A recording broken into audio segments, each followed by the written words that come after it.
Robinson. Maaari po kumulang po muna tayo daan. Tubig. Salamat po. Dito ako.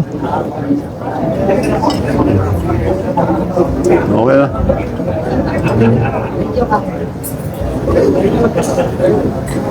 Magandang hapon po sa inyong lahat.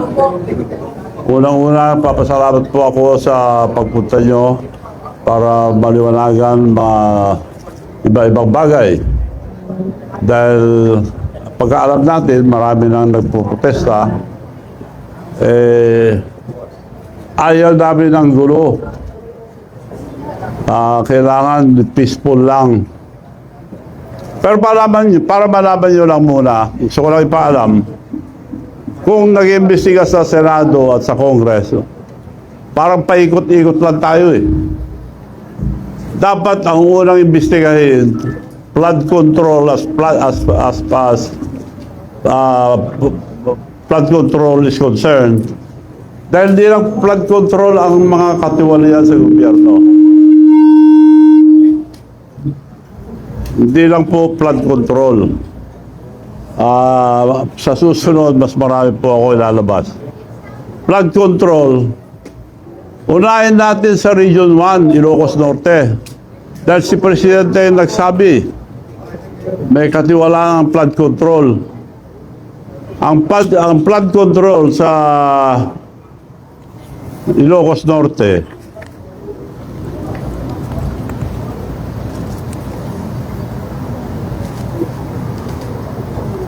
anong year ito? Panahon na ni President BBM, 10 billion. At ito ngayon pinag-uusapan, mga flood control. Sino ngayon ang binibintangan? Diskaya ang gumawa. Ang mga kontraktor nila sa Ilocos Norte, Diskaya rin eh. Paano tayo maniniwala ngayon sa mga pinagsasabi din ng mga iniimbestiga? Mga kontraktor nila, maraming kumpanya.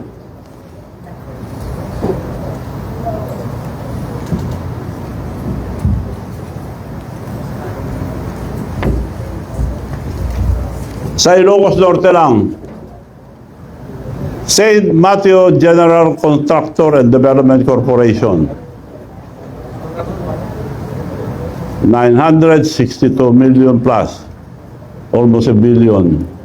St. Gerard Construction General Contractor and Development Corporation, 608 billion.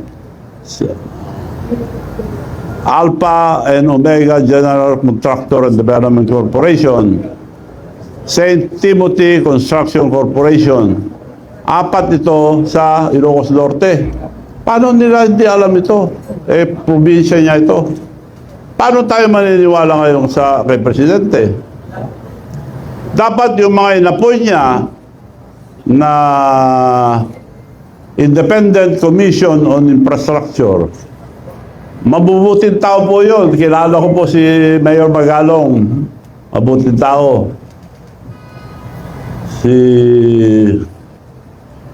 Yung pinsan ko yung isa,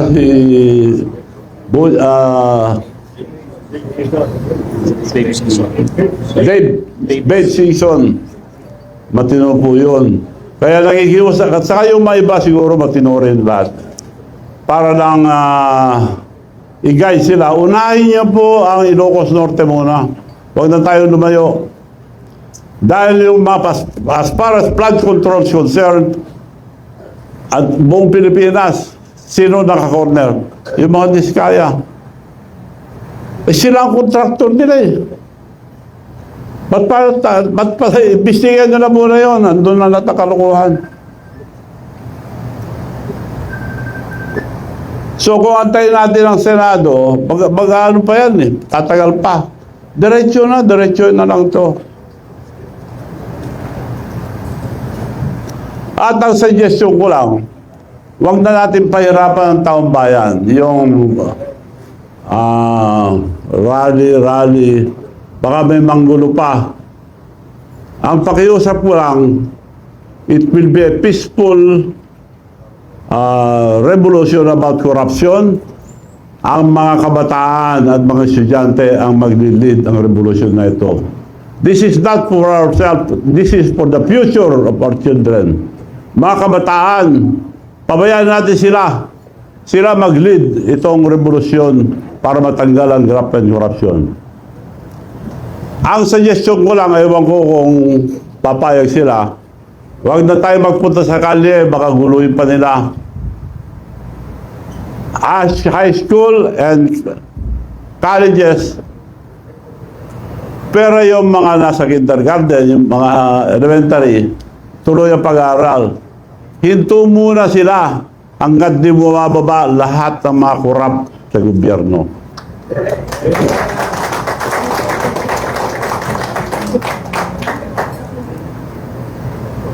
Ngayon, kung ayaw nila mag-resign, sila nagpapahirap sa mga estudyante. Kaya nakikiusap ako sa mga kabataan, mga student leaders, tumayo kayo dahil karapatan nyo to, dahil kinabukasan nyo to. Hindi po para sa amin, tumutulong lang po kami rito sa inyo. Ang mga opisyal naman, mga military and police, generals, mga officials, pabayaan nyo po yung mga anak nyo sumama sa protesta ng korupsyon. Huwag nyo silang pigilin para walang gulo. So yun po ang aking suggestion sa mga kabataan. Huwag na lang sila pumasok muna, magbakasyon muna sila. Kung hindi alis, aanuhin natin yung... Paalala ko lang, education is very important. Pero anong kinabukasan nila? 17 trillion ng utang ang Pilipinas, so utang pa sila. Saan na pupunta? Sa korupsyon. So, yun lang po pakiusap ko. Pabayaan natin ang mga kabataan, mga student leaders, sila mag-lead itong revolusyon ng korupsyon. Wag na suggestion ko lang. Pwede rin kayo pupunta sa mga rally, pero baka may manggulo, baka mapahama kayo. Ang suggestion ko, walang gulo. Wag na lang kayo pumasok. But tumayo kayo, karapatan nyo magprotesta. Dahil sa ang gobyerno natin, wala nang mangyayari. Dahil walang isang salita ang presidente. Walang isang salita yan. Ba't tayo maniniwala? Siya nagsabi, nakakaya kayo. Dapat nakakaya tayo eh. Kasama yung Sir Diskaya, sila ang kontraktor niya eh.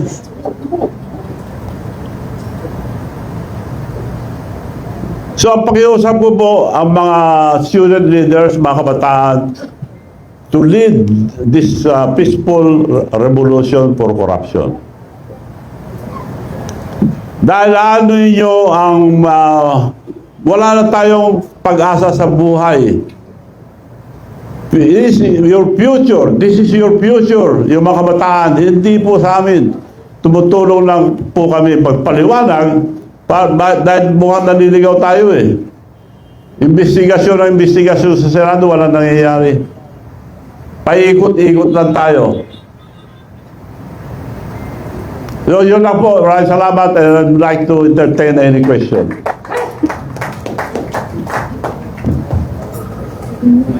Sino mo? Moderator. Sino muna? Microphone dyan sa... Ayun po. No. Very quickly, Governor. We pump in, OFWs are 10 million outside of this country. And then, they pump in 33 billion US dollars in this country.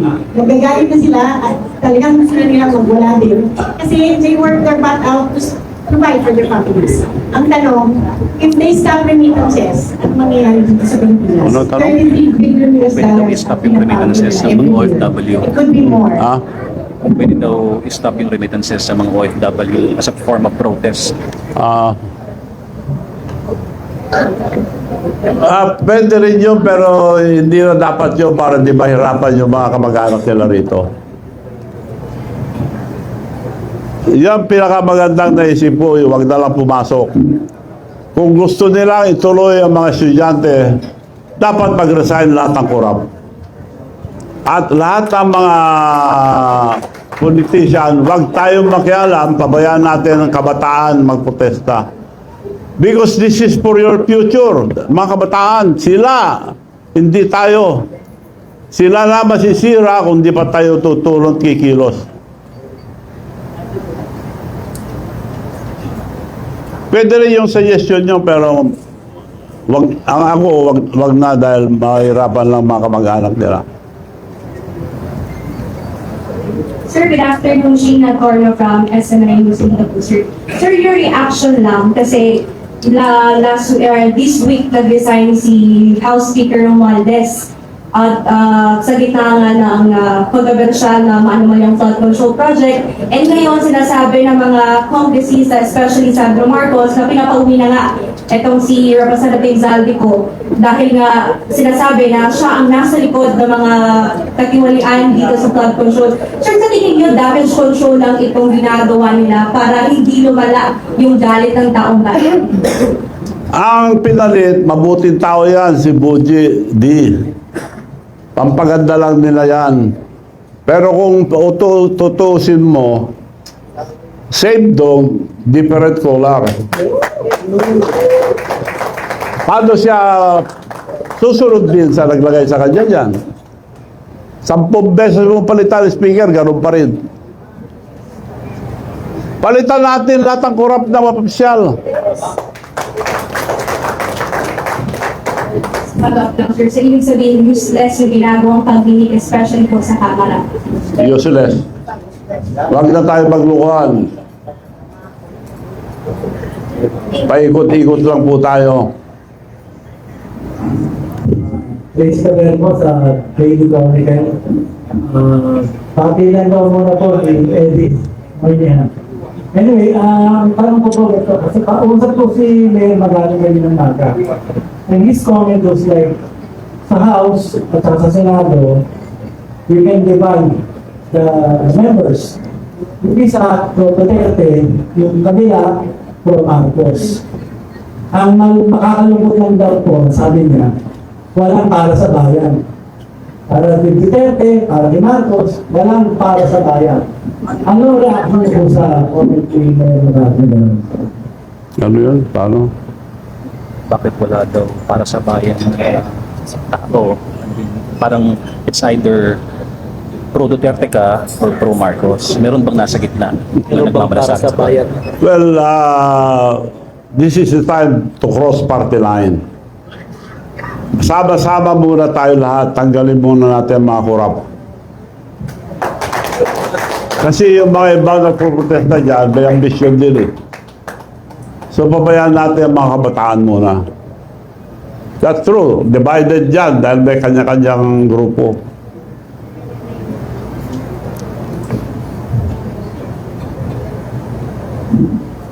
Hi, Madam Chabi. Good afternoon po.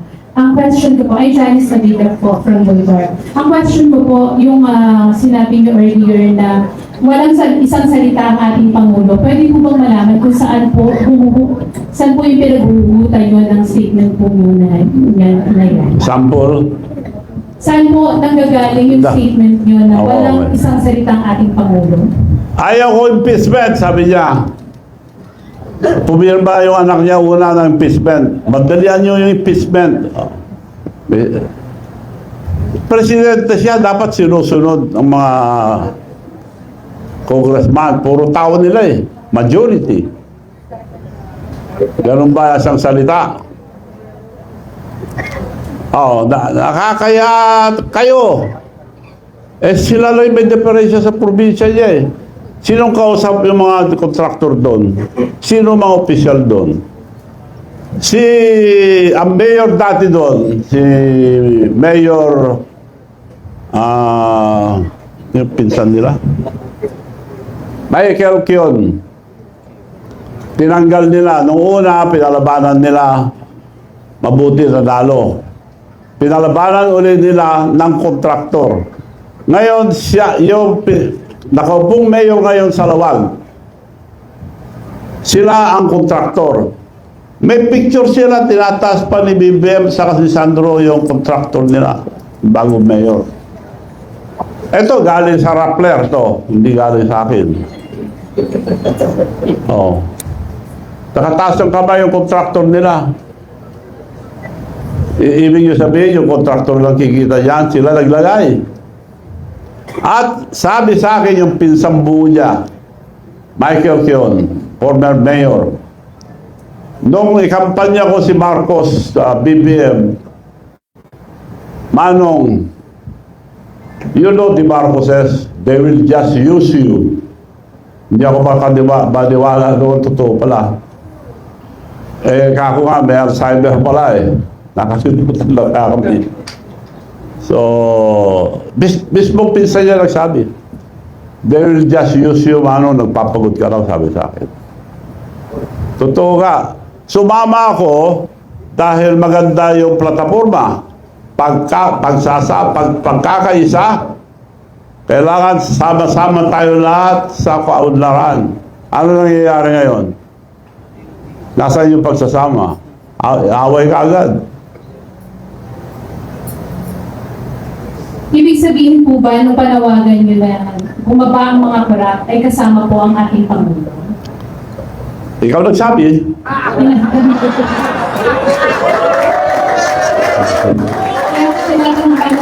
Kung ibig sabihin po ba kasama ang ating Pangulo sa panawagan nyo? Patulad po na sinabi ko kanina. Sinabi mo na eh. So, hindi po kayo natatakot sa mga binibitiwan yung salita ko ngayon. Kung gusto nila, samahan ko sila sa kulungan. Sakripisyo ako. Kung meron sila, inuumpisan nila akong bakbakan. Kung meron sila ang patunay na ako ay corrupt, pakukulong ako. Now, to give you one example, nag-mayor ako sa Narbacan dahil gusto ko lang tanggalin yung mga corrupt doon. One term. Wala kaming palengke, wala kaming bagong munisipyo. All the towns of Ilocosur, bago ang palengke, bago ang munisipyo nila, except Narbacan. Anong ginawa ko? Nagbigay ako, 10 hectares, binibili nila ng 500 million, 5,000 per square meters. 10 hectares, di halaga ng 500 million. Tinatawaran sa akin ng 500 million. Ang worth noon, 800 at that time. Ngayon, 15,000 na per square. Anong ginawa ko? Did I took advantage? No. Hindi ko binenta sa munisipyo. Ngayon, nakatayo ng palengke bago, munisipyo, lahat. Binigay ko lang ng 1.2. Lugi kagad ako ng 380 million. Ang leadership is sacrifice. Hindi panguhurakot. Okay po. Yung next question ko po, bakit po naisip nyo ng kabataan ng gusto nyong magsimula ng peaceful rally? Dahil future ang mga kabataan ang iniisip ko. Kailangan tulungan natin ang kabataan. This is the future of our children. Saan sila pupunta kung puro 17 trillion ang utang natin? Umuutang pa tayo, nawawala naman lahat sa mga kurap. Kaya kailangan sila mag-lead para walang masabi ang tao na politician yan, maraming mga bintangan, inggitan. Mga kabataan mag-lead, suportahan natin sila. Student leaders, tumayo po kayo. Dahil kinabukasan nyo ito, hindi namin kinabukasan. So may ihahanda na po ba kayong hakbang para kayo pong magpasimula? Suggestion ko lang yun kung gusto nila. Yun ang the most peaceful. Ngayon, yung mga ibang leaders, sinasama sila sa protesta. Baka mangyari pa kagaya sa Nepal. Magulo masyado. Ayaw ko yun, mapapamag din yung mga estudyante. So yun Kaya ako nga, peaceful revolution against corruption. So sa tingin niyo po, paano natin masisiguro na hindi sila magagamit ng any sector para sa pansarili nilang Kaya nga nakikiusap ako rito, kasapin natin lahat. Pabayaan natin ang mga kabataan ngayon kumilos. This will be the first time in the Philippines, or I think in the world, na ang kabataan ang mag-lead ang revolusyon against corruption. Pakita natin sa buong mundo na hindi tayo gagaya sa iba na magulo. May namamatay, may nambabasag, may nasisira. Yun lang po ang suggestion ko. Kung okay sa kanila yan, well and good. Okay, maraming salamat po. Good afternoon, Go. Good afternoon, ma'am. Ng Philippine Bureau. Kanina po binanggit nyo na ang presidente kasama doon sa minensyon nyo kanina. Can you name names? Mga contractor lang ba ang sinasabi niya na corrupt? Or meron pa pong mga iba kayong gustong kapuyan? Can you name names? Marami po kontraktor, pero kinuha ko lang sa Rappler ito. At maraming listahan, minensyon ko lang yung Ilocos Norte dahil tigaron po ang presidente natin. Yung bagong mayor ng Lawag City ngayon ang the biggest contractor aside from the Discayas.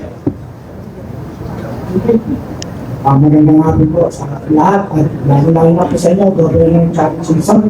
Maraming salamat po at kayo ay nakikita namin na nakikisa sa sentimento ng mga mamayang Pilipino.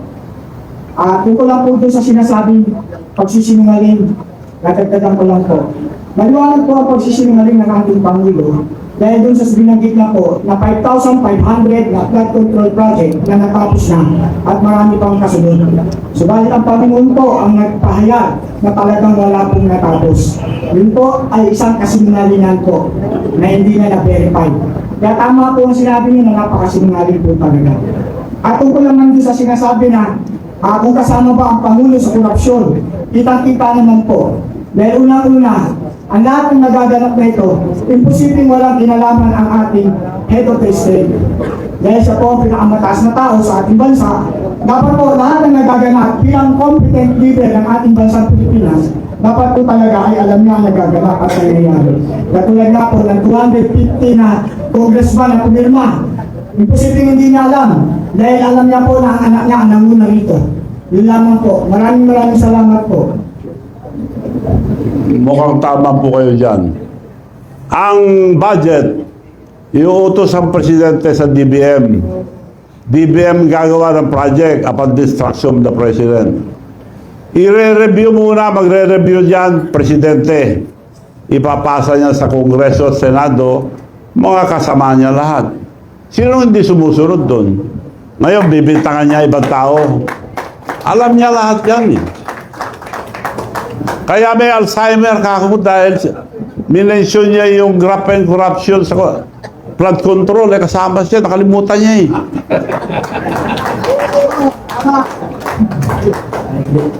Good afternoon, may nakausap na po ba kayong mga student leaders or student organizations to spearhead this youth-led movement? Wala pa, nababasa ko lang, nababalitaan ko lang na kumikilos sa mga estudyante. Narinig ko lang nagsalita sila. Dapat sila ang mag-lead dito, hindi tayo. And how do you envision this youth-led movement kung sakasakaling may tumugo sa kalawagan ninyo na pamunahan ng kabataan ng revolusyon sa pamagitan ng huwag pagdalo sa mga eskwelahan? Paano din po ito nakikitang ma-execute ng mga kabataan? Well, future nila ito eh. So are you So, yun ang future nila. So, sila ang bahala. Kung ayaw nila, sila maapektuhan. Sorry po, Kung kung hindi hinto itong korupsyon, sila apektado. Wala silang kinabukasan. Kaya dapat sila ang kumilos mismo para hindi mabahiran ng mga politika. So yung pong boycott ng mga estudyante sa eskwelahan, pagdalo sa eskwelahan nila sa paaralan is should be continuous habang hindi bumaba yung mga corrupt sa pamahalaan. Suggestion ko lang yun para peaceful. Walang gastos pa. Lalaban tayo sa demonstrasyon. Ang dami nilang pera. Lalaban sa demonstrasyon, magbabayad sila ng mga kalaban. Mumurahin pa tayo yung mga attack dog. Marami silang attack dog. Yung mga trolls. Anong laban natin dyan?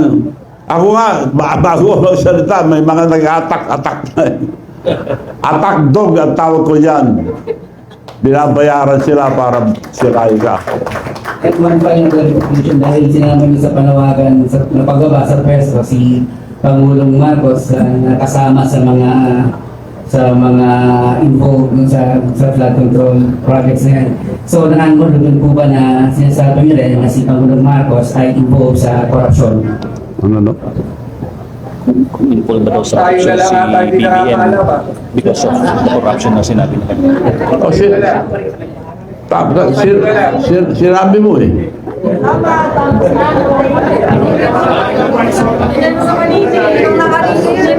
Sing na tao! Anong na kanina yan? Sing na! Sir, magandang hapon. Pagdating na po ng JDC Bumblebee, bakit po natin kailangan na isangkalan yung edukasyon ng mga kabataan para sa paglaban sa korupsyon? Kung ano bang assurance natin na pag hindi sila pumasok sa kanilang mga eskwela ay mawawala yung korupsyon? Hindi yun ang sinabi ko. Huwag silang pumasok hanggat di bumababa yung mga opisyal natin na korap. Kung maawa sila sa mga estudyante, mga kabataan, dahil pinaglalaban nilang karapatan nila, kasalanan nila. Para hindi mahirapan ng mga kabataan, ng mga estudyante, umalis na sila dyan. The soonest possible time, ASAP. Habang nakaupo sila, nahirapan ng mga kabataan, mga So, sa estudyante. tagal po dito sa politika, sir, may nakita naman namin na bumaba sa pwesto dahil sangkot siya sa corruption, sir. Saan ka? Sa tagal dito sa politika pero nakikita ang politiko na bumaba sa pwesto because of corruption.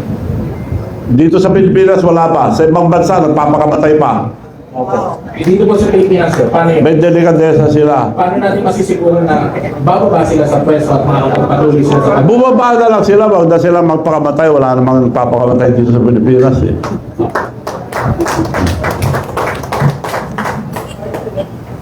Maganda nga po, ETA na 98.3 FM. Go!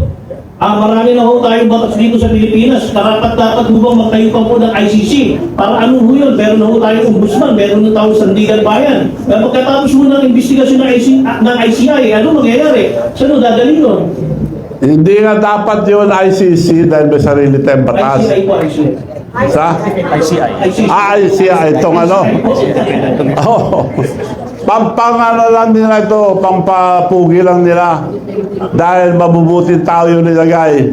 Kaya nakikiusap ako kila Babe Season, Mayor Magalong, magagaling na tao yan, saka yung mga iba. Unahin niyo po Ilocos Norte, huwag na kayong lumayo. Look, kaya ko nang sabi yun, nandun na ko sa Ilocos Norte yung problema. Ito ba talibagong taktika para humaligaw yung taong bayan dahil sa pagkakakulong nila kay Duterte doon sa ICC. Ito ba talibagong taktika para marisama mo yung usapin? Well, ang pagka nakita ko naman ang video, hinuli si former president, wala naman warrant of arrest. Ano yun? Kidnapping yun. Kidnapping. Walang warrant of arrest, pahuli yung tao, padala sa isang bansa. Ibig sabihin, wala silang tiwala dito sa ating bansa. Ang totoo, ang gobyerno natin bulok na. Ipagpalagay mo na ang gobyerno natin isang sasakyan. Maski pa-overhaul mo yan, palitan mo lang ang pyesa, hindi pa rin naandar. Kailangan bago. We have good laws, but the implementation is bad. Pagpalagay mo na lang, pagpile ka ng kaso ngayon.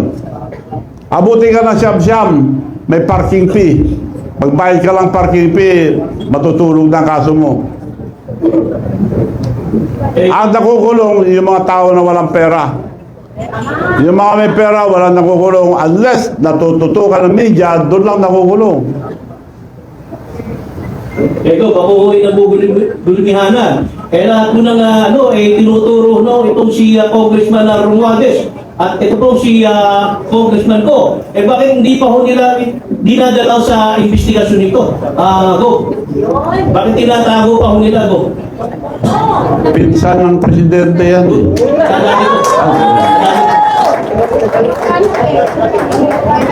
Ang alam ko, si Saldico, lumipad na. Nauna na. Hindi mo na makita yon. Salamat po.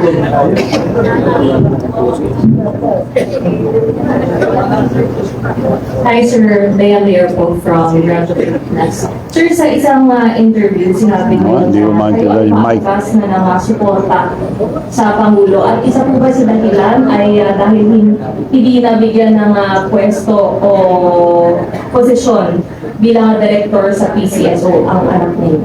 Sino? Ang dahilan ba daw kung ba't hindi nyo sinusupport ng si BBM because hindi mo binigyan ng pwesto yung anak niya sa PCSO? Ang mabuti, tinanong mo yan. Nung magkatapos ang eleksyon, ikwento ko na lang paano naging presidente itong BBM. Tinawag ako ni Senator Amy Marcos. Manong Chavit, can you help us for the re-election of Bongbong? Dahil dinaya lang, sabi niya. Yes, tawagin mo muna ang leader sa North. Meron akong i-explain sa inyo, kako. I will call them, but I will use your name because you're the president of the Mayor's League.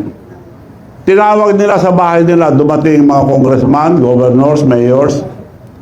Sabi ni Senator Mike Amy, thank you for coming so we can start the early campaign of Bongbong for Vice President. Dahil dinaya siya, sabi niya.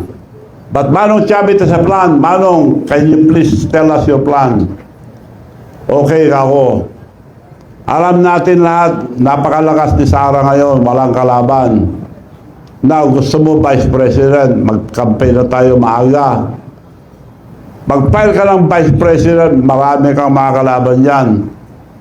Kung si Sara, kung sa Presidente, wala ka rin laban at the time. So, ang suggestion ko, mag-file muna tayo for President para pag nag-file si Sara, you slide down for Vice President, protected ka na. And I deliver it to talk to Mayor Inday Sara na ikaw ang Vice President, protected ka na. Palakpakan lahat sila. Thank you, Manong, sabi yung BBM. Okay, COVID pa, bawal pa lumabas. Nakahingi ako ng permit. Meeting, konti lang ang pwede. Hindi pwede malaking meeting. Ang ginawa ko, being the President of the Mayor's League, regional. Kaya humingi ako muna ang pamanhin at patawad sa mga mayors na kinausap ko na nakumbinsi. Dahil parang nabudol tayo. Alam mo, sabi ni BBM, Manong, ang swerte ko, ikaw ang presidente ng Mayor's League. Nung tumakbo ko noon, malaman lang ako isang mayor. Ngayon, puro mayors ang minibit natin. Region by region, region by region, region by region. Pinasyalan namin lahat ng region. Wala siyang gastos.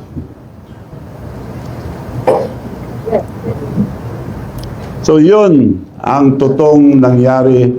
Hindi nila mapagkailayan ang daming tao sa meeting. So, Sir, may tampo po kayo kay Pangulo. Ano no? May tampo po daw kayo kay BBM. Ang ayaw ko lang na ginawa niya, alam nyo, hindi ko inintindi mga insultong ginawa sa akin. Nagpunta kami sa Japan, bago labas lang. Sa presidential table, binention niya lahat. Si Sandro, Dad, Manong Chavit is here. Ginanon niya, oh. Hindi niya ako pinansin. Ang mga overseas workers, bastos naman ang presidente yan, sabi nila. Oh, nagtampo ba ako? Hindi. Ayun sinasabi mo na pinapasok ko sa PCSO, director lang dahil chairman ng PCSO yung kapatid ko noon. Anak niya yon, director lang. Oo, ang dami naman yan eh. Sabi naman ni Special Assistant to the President, Lagdameo, sigurado na yan, Manong. Sinabi na ni Presidente, sigurado na yan. Isa-isa may na-appoint na director, umiiyak yung bata. Sigurado na yan, pag nakita, sigurado. Tapos, di na sumasagot, yung sekretary niya. Nagkita kami, yung sekretary niya, tinakpan na yung mata. Wala naman tinupad. Nagalit ba ako? Hindi. Direktor lang. Ang laki na itulong ko sa kanya, hindi siya presidente, kundi dahil sa akin. Ba't ako galit? Ba't ako naiinis sa kanya ngayon? Nung pinalis natin ang mga bases dito sa Pilipinas, it was approved by the Senate. Pagpunta niya sa States, pinabalik niya lahat, dinagdagan pa. At para tayong dinadala sa kumunoy. Alam niya na magkakagera ang China and Taiwan. Sabi ng China, we never invaded any country but Taiwan, we have to get it because it's ours. Binigyan sila ng 5 years. Ang Amerika, wag, laban tayo. Huwag kayo bumayag, laban tayo. Pagkagaling ang presidente natin doon, binigay kagad ilang beses. Ang dami. Kung matuloy yung away nila, sinong bubugin? Tayo. Ngayon, iniinis pa niya ang China. Anong laban natin sa China? China is our neighbor. China is our friend. China is helping us a lot. Mabuti ka. Tubig lang kinakanyon nila eh. May karapatan din sila doon dahil ang dami nag-reclaim, hindi lang tayo. Vietnam at ibang country. It should be diplomatic. Kausapin niya lang. Sosyo na lang tayo dyan. She should stay neutral as a leader. He should stay neutral. Bakit kumampi ka agad? Di pinapahamak tayo. Naghahabon pa. Mali yun. Sir, last na on my part, kayo po ba ay makikilahok o magbibigay ng suporta sa rally sa September 21? Ano? Pupunta daw kayo sa September 21. Pupunta po ba daw? Sa? September 21 yung rally. Hindi. Dahil ba nagpaparali yung mga iba, mga party list eh. Politician din sila eh. Dapat yung mga kabataan lang suportahan natin. Pero kung may mga politician at mga party list, hindi pwede. Para sa akin lang. Hindi po. Magandang hapon po, Elijah Bonzo from Billionaire News Channel. So sa kasalukuyan po ay pinamumunuan niyo po yung Luis Chavot Simpson o LCS Group of Companies na sa kasalukuyan po ay may 12 kumpanya. At ngayon po, ayon po sa mga pagsusuri, napag-alaman din po namin na konektado po ito sa isang construction firm na Satra Construction Corporation na parang binaliktad lang po na partas na ibig sabihin daw po ay provincial governor. Yes. For context din po, base po sa datos po ng DPWH, nakakobra po ito ng 62 public works sa Ilocos Sur mula 2016 to 2025 na nagkakahalaga ng 2.7 billion pesos. Yeah. So, for clarification lang po sir, ano po ang connection ng Simpson family sa Satrap Construction? Mabuti tinanong nyo. 10 years daw. Nakasungkit daw ako ng 2 billion. 10 years. Eh, wala pang isang taon na nasa billion na. 10 years. So, ibig sabihin, maraming project yan. Kung totoo man yan. Inamin ko, sa amin yan, tatay ko, engineer, contractor. Bata pa ako, sumasama na ako, timekeeper. Dugo at pawis ang ginamit namin yan. Negosyo ng pamilya ko yan. Pero, pa-inspect nyo lahat ng project ng Satrap. Pag meron katiwalian, pakukulong ako.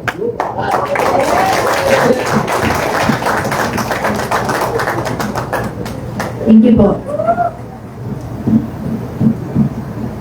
balikan ko lang po yung yung mention din na ng mga kabataan talaga, yung mangunguna sa revolusyon, ngayong magkakaroon sila ng rally by September 21. Pero paano po yung mga kabataan, sir?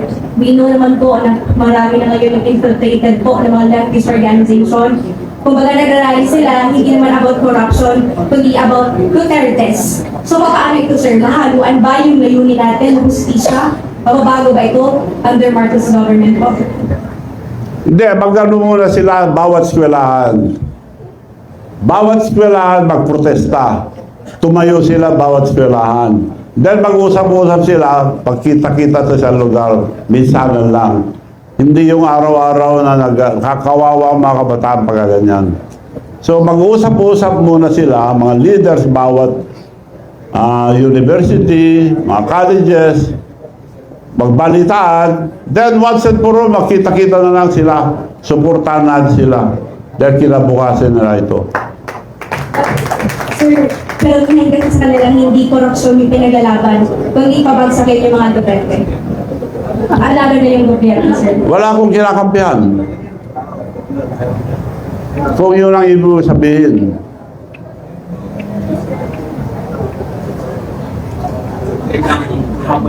Governor, two questions lang po. Kung 2020 po, kita naman ng buong bayan na isa kayo sa mga solid na Ilocano na talagang nag-push para tumakbo si Ferdinand Bongbong Marcos. Ngayon sa nangyayari ngayon, ano po ang masasabi niyo at may papayo niyo sa Pangulo sa nangyayari ngayon sa bansa natin? Pangalawa po, bilang isang Ilocano, ano po ang may papayo ninyo sa mga nagsasabing solido pa rin daw po ang Ilocos para sa mga Marcos? Salamat po. Kasinungalingan yan. Wala nang solid north dahil nakikita, ilang dekada na silang presidente. Pare-pareho kami negosyo, tobacco producing provinces. Bakit ang Ilocosur, from the poorest to the fifth richest now in the country, bakit Ilocos Norte nasa ilalim pa rin? Kami tinutulungan namin ng mga partners namin, libre lahat ng equipment. Magpunta kayo ngayon sa Ilocosur, lahat ng ospital libre. Libre lahat. Sa Ilocos Norte, wala yan. Sa Ilocos Norte, nasaan sila? And we are the 6th fastest growing economy sa buong bansa. So naglilingkod kami. Yung balat nila na dynasty, on record, tumakbo yung kapatid ko, kinuntra ko, ayaw ko dynasty. Ako ang co-author ng anti-dynasty, dapat may batas. Tumakbo ang congresswoman, kinuntra ko, pumunta yung mga tao sa bahay, talaga ba hindi namin bubuto ang kapatid nyo? Huwag yung ibuto, dahil kung ibuto nyo, wala nang maniniwala sa akin. The most important, credibility. Kung anong pangako mo sa tao, yun ang gawin mo. So, ulit, yung kapatid ko, isang babae, tumakbong mayor, kinuntra ko rin. Ayaw ko. Pero lahat ng pinaupo kong congressman mayor, lumaban, kalaban ko. So, anong gagawin ko? Pinayagan ko na yung mga kapatid ko, dahil alam ko matino, ngayon kami ng pinakalimang mayaman sa buong bansa. Ang tao, matatalino na kayo, mga skime, pero ka, bayaran mo, hindi kayo bubuto. Kung dynasty ka man, madali kang matumba kung korap ka at hindi mo alam alagaan ang iyong kababayan. So, irrelevant na yung dynasty. Dahil nung araw ang dynasty, masama yan dahil takot ang tao, nababayaran ng tao. Ngayon, matatalino na po ang tao. So, irrelevant na yung dynasty. Governor, magandang hapon, may kuyari from RMND section.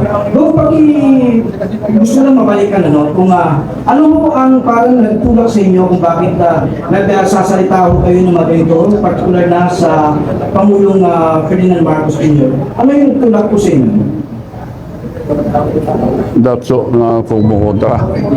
Anong yung nagtulak sa inyo para kayo bumoto kayo? Yun nga, paghamon-hamon niya sa China, dapat diplomatic. Anong laban natin sa China? Ipapahamak lang tayo. Pasalamat na nga tayo. tubig lang ang kinakanyo sa mga barko natin na mga nagpupunta ron. Governor, Mabait na nga sila eh, tubig. Governor, doon sa pinanggit nyo kanina about sa mga flood control projects sa Ilocos Norte, can you back this up with the pieces of evidence? May mga dokumento ho pa kayo, may mga katibayan ho pa kayo para sabihin na ito mga pinanggit nyo kanina? May nagsabi na sa akin, kaya sinasuggest ko sa mga ICI, Independent Commission on Infrastructure, unahin ang Ilocos Norte. Hindi naman ako nagbibintang, unahin lang. At ipaalala kay Presidente na involved din sila sa flood control. At mga dinidemandang tao ngayon at binibintangan mga diskaya, sila rin ang contractor nila. Ikaw, handa na rin ba kayo ng mga since ngayon, nagsasalita na kayo about sa flood control project, handa na rin ba kayo na ilabas o ibunyag na rin ang pang mga issues like for example yung sa mga sabongero, issue na yung sabongero like that? Issue ng mga sabongero. Kaya ako, pwedeng lahat na ng mga katiwalaan, ng mga nangyayari sa ngayon ay kaya nyo na rin kung itong ibunyag. Sinabi ko na kanina, magagandang batas natin, ang implementasyon ang hindi maganda. Sinong nakukulong? Yung mga walang pera, yung mga mahirap lang. Nakaparking fee nga, ako nga, nagdemanda eh. 10 taon na, di pa umakyat sa ombudsman. Nakaparking fee. Nasubukan ko na, di ko lang sasabihin kayo, nasubukan ko na nag-testify sa ombudsman. Siguro sa susunod sabihin ko kung gaano ang sistema, mga justices natin.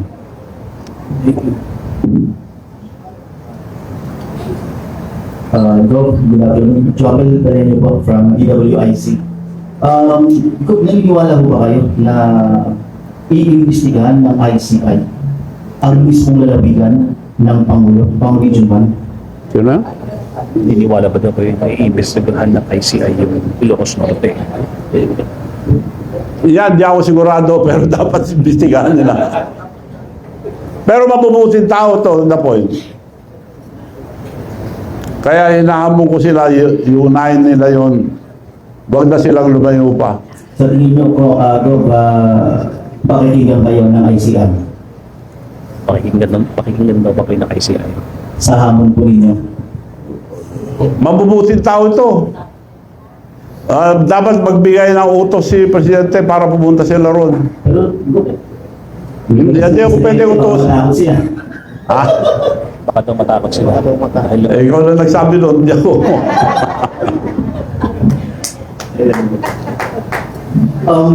Ano po yung mas paniniwalaan na resulta? Yung sakaling magkaroon ng recommendation ng Senate and ang ICI. Ano ang mas matimbang sa inyo? Ang Senate investigation o ang ICI? Senate or ICI. ICI? Timbang sa inyo. Mas matimbang na resulta, investigation ng Senate o investigation ng ICI? Well, sa Senate and Congress, majority always win. So, wala tayong asahan dyan. Kaya nga ako nandito ngayon na nag-aapela ng mga kabataan na lang ang magreklamo. Walang mangyayari yan, puro investigasyon. Tingnan nyo ngayon, nag-investigasyon, nagpalit na naman ng jury ng committee. Last question, Rob, may magbabago ba sa Kongreso ngayon, sa Kamara? May magbabago ba? Matitigil na po ba yung kalamak na May magbabago pa ba daw sa Congress? 100 billions of corruption sa flood control projects sa pamumuno ni Boji, Congressman Boji Lee? Hindi pa na-approve ang budget. Tanggalin nila lahat ang multo ron. Dahil karamihan nakalagay sa budget, ghost project, tapos na. Kung hindi nila tatanggalin yung multo ron, nandun pa rin. Okay. Thank you, Bob. Bob, we seem to be unsatisfied with the change. So first question is, bakit po hindi kayo satisfied Second is, meron po ba kayong konkretong solusyon na magagawa para ma-address to? And third is, nung sinabi niyo po na dapat tanggalin yung mga corrupt, gusto po namin malaman from you, sino-sino po yung pinatukoy ng corrupt, sir. Thank you. Sino? Baka satisfied daw kayo sa change of leadership sa House. And then, ano yung sino-sino yung mga ano ba yung mga sino-sino ba yung mga tao kailangan magbitiw? Ay, boto. May palit. Magbitiw. Yung magbibitiw dapat. Sino-sino yung mga tao? Kaya kakwa kanina, hindi na handa itong gobyerno ito. Palit. Mananawagan ako sa mga military, religious organization, mga negosyante, sila magbuo ang bagong gobyerno. Mga matitino muna, including religious organization, sa military and police, sila mamuno muna. Alis muna lahat ng politician.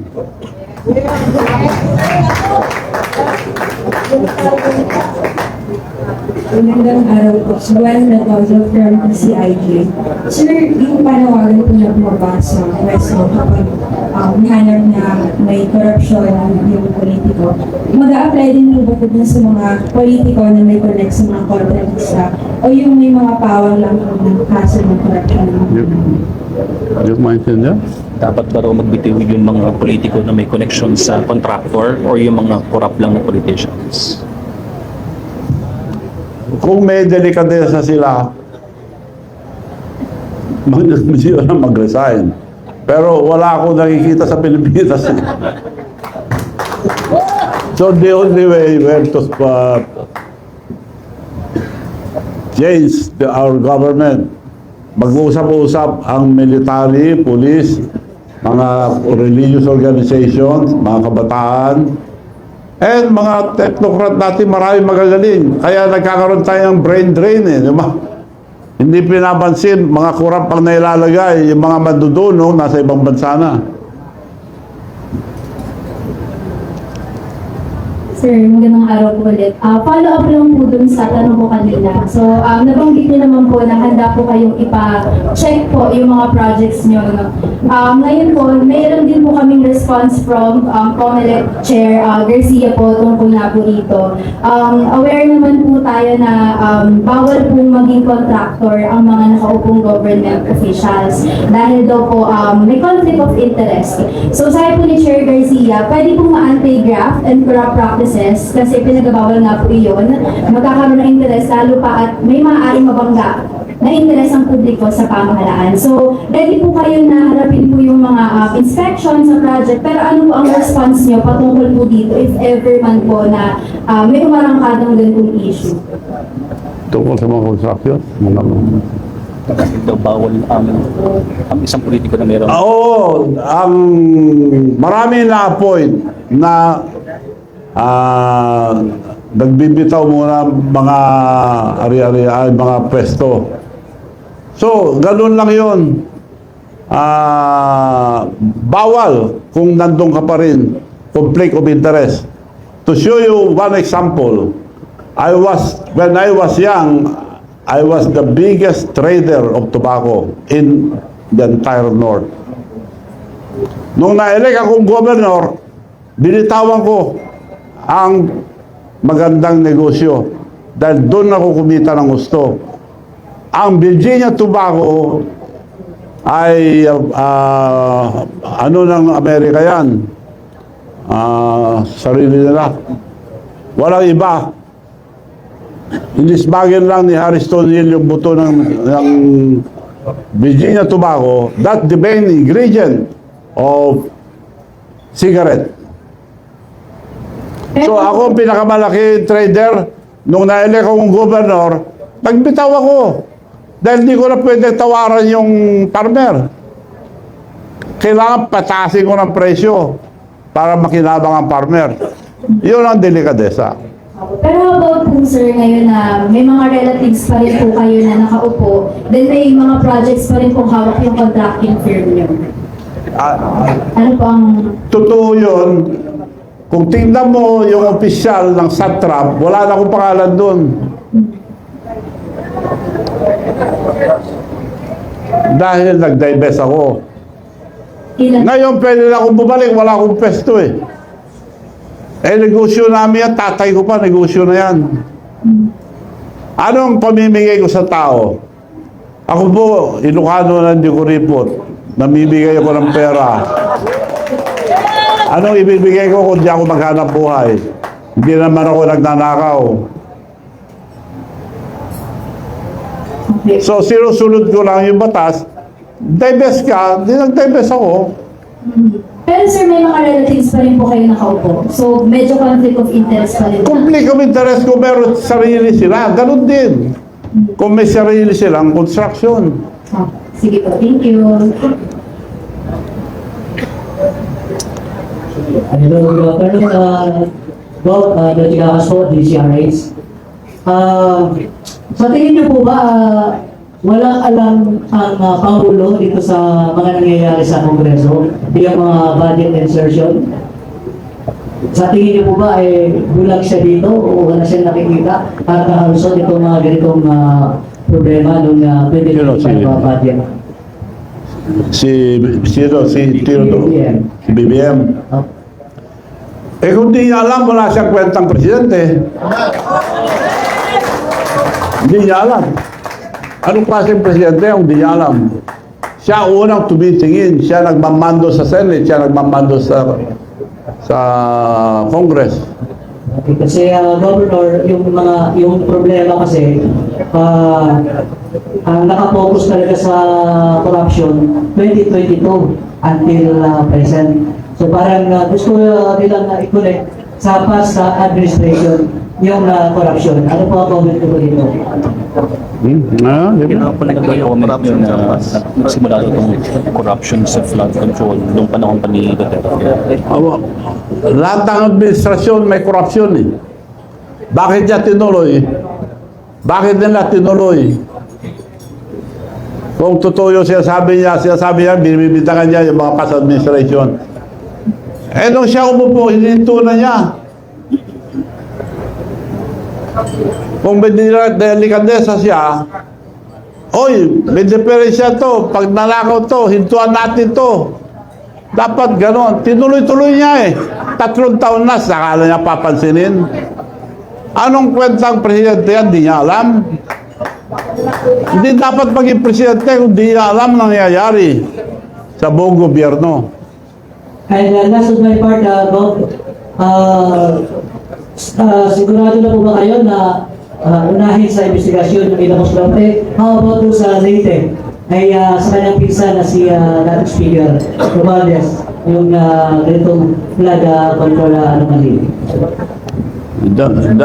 Unahin lang ang Ilocos Norte, tapos punta sila sa Bicol. Mas marami to kay Saldico. One last question po. Hello po, Hello?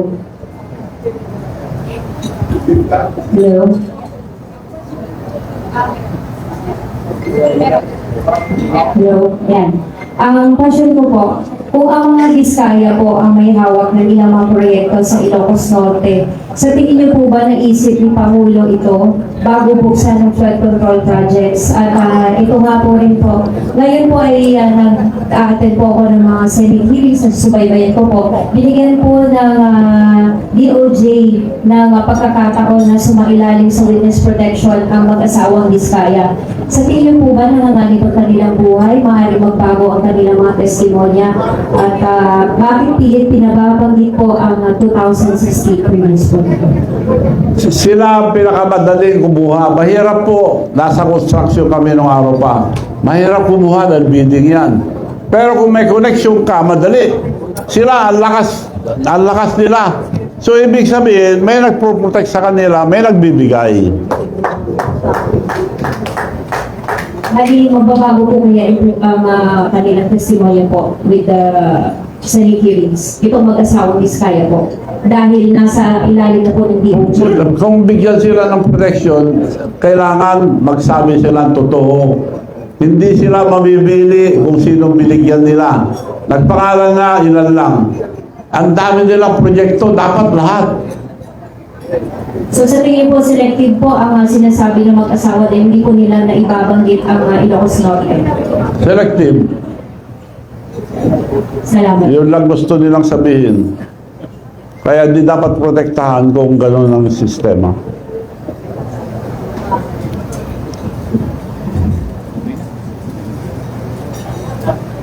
Wala na? Okay, last question na. Oh, last question. Total, may susunod pa. May inaantay lang akong mga ibang ebidensya. Go. Kami na magtatanong, Go. Oh. Last question, Go. Last one. And we have the microphone. Go. Kaya pala hindi ko maintindihan. Oh. Magandang hapon po.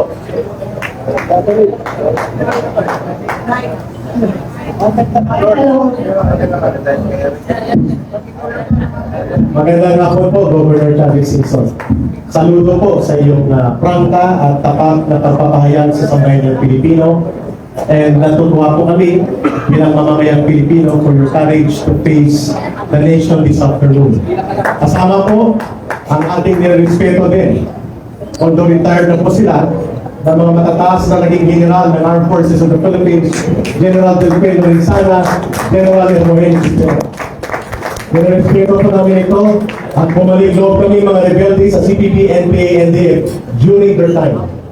Sa panahon ng forward president. Kaya nabuhay ko si Kaya Go. We respect your call that the peaceful revolution against corruption must be led by the youth. Respetado po namin yun, Go. Pero direkta naming tanong, malawak din po ang galit ng mamamayang Pilipino sa darating na September 21, ibubuhos po nila ang galit nila. At iba't ibang kulay ng politika, ideolohiya at organisasyon. Subalit iisa po ang common agenda. Tutuligsain at tukondinahin ang malawakang panunumbalik at malubhan ng paglaganap ng pandarambong at korupsyon sa ilalim ni Marcos at ni Romualdez. Ano po ang inyong magiging opinion kung mananawagan ang iba't ibang sektor at mga grupo sa mapayapang pamamaraan, ngunit puno ng paninindigan, ipinapanawagan ang punong kriminal na pananagutan ay dapat magmula kay Marcos at kay Romualdez kasunod ng paniningil sa kanilang mga tauhan upang magkaroon ng aral ng kasaysayan at karanasan na hindi natin papayagang maulit at manunumbalik at lalaganap lamang ng paulit-ulit by the generations ang korupsyon. And we will be on the streets peacefully. Are you joining Go or are you officer of peace? Ako, iba ang gusto ko, pero yun, kung yun ang kagustuhan ng karamihan, wala akong objection. So tuloy na Go. Tuloy ang September 21. Tuloy ang paninindigan ng sambayan ng Pilipino. Maraming salamat, Governor Chavez Singson. Salamat po. Pina? Maraming po salamat sa inyo lahat. Ayun, mangyari po sa